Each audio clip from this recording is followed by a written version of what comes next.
బలవంతాన పట్టిస్తే నెట్టేస్తుంది, తిడితేనేమో ఇదిగో ఇలా ఏడుస్తుంది. నా బంగారు తల్లిని అర్థం చేసుకోకుండా అందరూ కోపడితే ఎలా? బుజ్జగించాలి. రేపత్తారింటికెళ్ళిపోయే ఆడపిల్ల కాబట్టి బ్రతిమిలాడాలి. తప్పులేదు.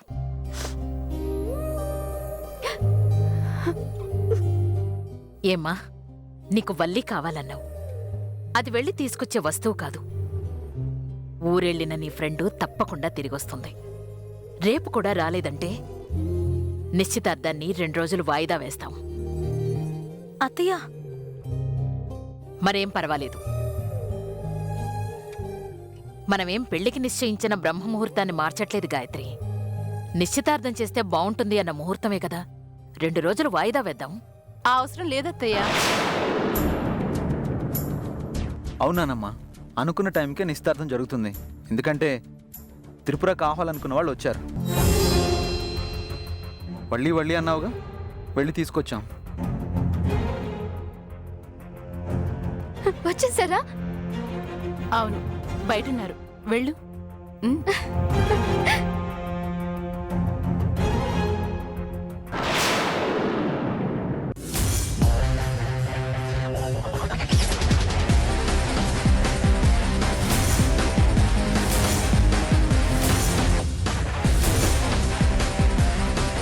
నువ్వు కావాలనుకున్న వాళ్ళు వచ్చారనగానే ప్రాణం లేచొచ్చి పరిగెత్తుకుంటా వచ్చావా? భరణి మొహం చూడాలనుకుంటే మళ్ళీ నా మొహం చూడాల్సి వచ్చిందని పళ్ళు కూరుకుంటున్నావా? కూల్ బేబీ, నన్ను కాదు, కళ్ళార్పకుండా నీ గుండెని చూడు.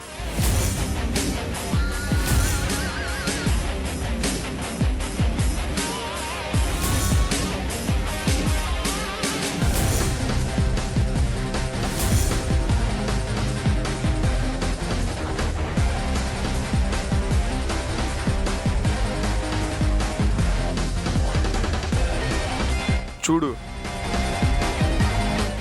నీ best friends. Are you happy?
వళ్ళీ,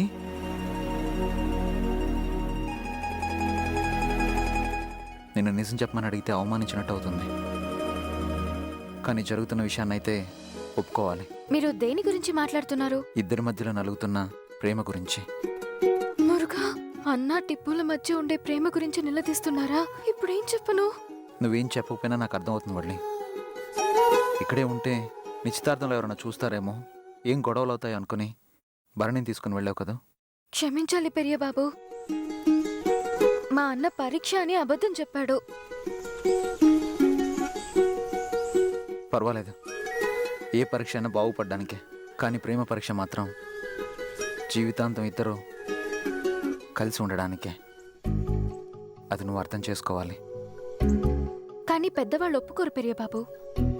మీకున్న విశాల హృదయం అందరికీ ఉండాలన్న రూల్ ఏం లేదు కదా. మా అన్నకు కూడా ఇదే విషయం అని చెప్పాను. ఏంటి, భరణితో చెప్పావా? చాలాసార్లు చెప్పాను. అనుకున్నవన్నీ జరగవు, కానీ కొన్ని జరగాలనుకుని పట్టుబట్టే వాళ్ళు ఉంటారని. విధిరాతైతే మన చేతుల్లో లేదు గాని కంట్రోల్ చేసుకునే వీలైతే ఉంది కదా. అందుకే ఏ అనర్థం జరగకూడదని అలా చేశాను. కుటుంబ గౌరవం కోసం ఇంతలా ఆలోచించే నువ్వంటే మీ అభిమానానికి కృతజ్ఞతలు పెరిగి బాబు. జీవితాంతం ఇలాగే ఉండాలి. జీవితాంతం ఇలా ఉండాలని కోరుకుంటున్నాను వల్లి. త్రిపుర నిశ్చితార్థం పెళ్ళి అయిపోతే మిగతా విషయాల్లో స్పష్టత వస్తుంది. అప్పటి వరకు ఓపికగానే ఉంటాను. మీ ఓపికే శ్రీరామ రక్ష పెరియ బాబు.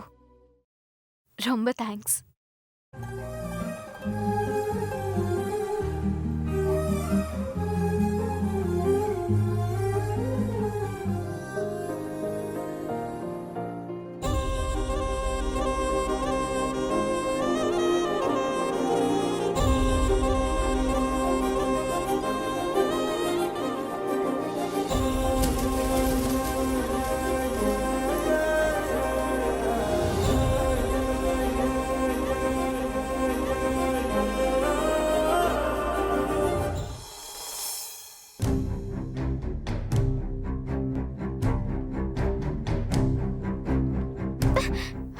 ఇట్రా.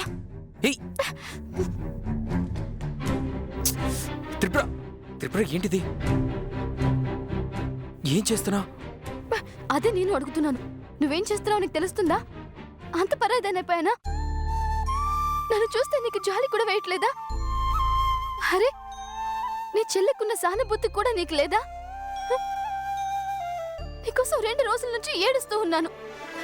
పచ్చి మంచినీళ్లు కూడా ముట్టుకోకుండా పిచ్చిదానిలా మంచం పట్టి నిన్ను పిలుచుకొస్తే గాని నేను తిననని భీష్మించుకొని కూర్చున్నాను. నువ్వు తిరిగి వచ్చావని తెలియగానే ప్రాణాలు లేచి వచ్చి నీకోసం బయటికి పరిగెత్తుకుంటూ వచ్చాను. 2 రోజుల తర్వాత నిన్ను చూసిన ఆనందం కనీసం 2 నిమిషాలు కూడా ఉండకుండా ఆవిరైపోయింది. నీ వల్లే. నేనేం చేశాను? ఒకే ఒక్క మాట అయినా చెప్పావా? కనీసం ఎలా ఉన్నావని అడిగావా? ఎందుకు అడగాలి? నీకు నాకు ఏంటి సంబంధం? ఏం లేదా? లేదని చాలాసార్లు చెప్పాను. నా కళ్ళల్లోకి సూటిగా చూసి చెప్పు. నువ్వు నా ప్రాణం రా. నువ్వంటే నాకు చచ్చేంత ప్రేమ. త్రిపుర, పిచ్చి పిచ్చిగా మాట్లాడుకో. నేను నిన్ను ప్రేమించట్లేదు, ప్రేమించను కూడా అని చాలాసార్లు చెప్పాను. నేను కూడా చాలాసార్లు చెప్పాను. నిన్ను తప్ప భర్తగా ఇంకెవరిని ఊహించుకోలేను. అలా మాట్లాడకు త్రిపుర. నీ కాబోయే భర్త భాస్కర్ నిన్ను ఎంతగానో ప్రేమిస్తున్నాడు. నీకోసం అవసరమైతే నాలాంటి వాడి ప్రాణాలు తీసేంత ప్రేమను పెంచుకున్నాడు. అలాంటి వాడిని కాదని నా వెంట ఎందుకు పడతావు? నువ్వు నన్ను వదిలేస్తావని భాస్కర్ ముందే చెప్పావు. వదిలేసావనుకొని సంతోషించే లోపే మళ్ళీ పదే పదే ప్రేమ అంటూ ఇబ్బంది పెడుతున్నావు. ఎవరైనా చూస్తారు. వెళ్ళిపోయి ఇక్కడి నుంచి. ఎవరు చూసినా నేను భయపడ్ను. నిన్ను వదిలేసుకోవడం అంటే నా ప్రాణాల్ని వదిలేసుకోవడమే భరణి. నిజానికి భాస్కర్ నిన్ను ఏం చేస్తాడన్న భయంతో మొన్న రాత్రి నిన్ను వదిలేస్తానని చెప్పాను. నువ్వు క్షేమంగా ఉండాలని నా ప్రేమ విషయం మా ఇంట్లో చెప్పే ధైర్యం చేయలేదు. వాళ్ళకి తెలిస్తే నిన్ను నీ కుటుంబాన్ని ఇబ్బంది పెడతారని ఇన్నాళ్ళు ఆగాను. ఇన్నాళ్ళు ఆగిందనవి ఇంకొక్కరోజు ఆగితే నీ నిశ్చితార్థం అయిపోతుంది. దాంతో సగం పెళ్ళైపోతుంది. నా భారం భయం సగం తగ్గిపోతాయి త్రిపుర. ఒకసారి నా వైపు నుంచి ఆలోచించు. ఆడపిల్ల మనసుని అర్థం చేసుకోవడానికి ప్రయత్నించు. నంది చెప్పాడను రూపాయి బిళ్ళ గాల్లో వేసి బొమ్మ పడిందను నీ వెంట పడలేదు. ఇక్కడ నా గుండెల్లో ఎప్పుడో నీ ముద్ర పడిపోయింది. దయచేసి నా ప్రేమను అర్థం చేసుకో. ఈరోజు ఒక్కరోజే నా ప్రేమని గెలిపించుకునే అవకాశం ఉంది. రేపు ఎంగేజ్మెంట్ అయిపోయిందంటే నేను శవంతో సమానం. నా ప్రేమ చచ్చిపోతే నేను చచ్చిపోయినట్టే. ఆ భాస్కర్ నా మెళ్ళో దండేసినా నా శవానికి దండేసినట్టే. ఏ అడుక్కు తింటారా అక్కడ?